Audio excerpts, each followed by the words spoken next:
નમસ્કાર દર્શક મિત્રો, આપ જોઈ રહ્યા છો આજ કા ભારત સમાચાર। હું છું રંજીતા ગામિત। તો આજના મહત્વના સમાચાર।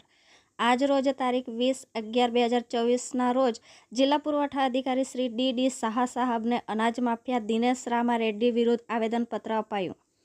સુરત શહેરમાં સસ્તા અનાજ વિતરણ કરતી દુકાન પંડિત દીનદયાળ ગ્રાહક ભંડાર નામની દુકાન number N62 N63 N67 N06 N71 N43 N38 N68 N03 N04 V95 અને K52 તથા અન્ય 23 દુકાન એમ કુલ 35 દુકાનોના તમામ ગ્રાહકોને અનાજ પૂરેપૂરું હકનું ન આપી ગ્રાહકોને કૂપન પણ ન આપી ગેરરીતિ આચરતા હોવાનું ફલિત થાય છે।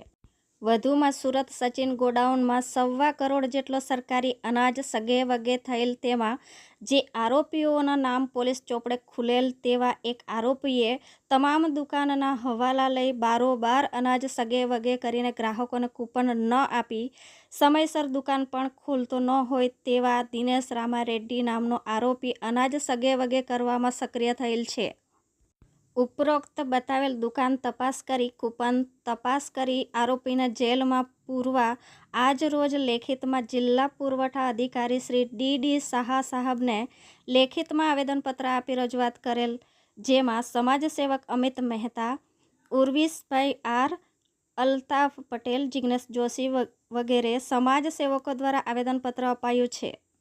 તો દર્શક મિત્રો, ફરી મળીશું નવા સમાચારો સાથે। હું રંજીતા ગામિત।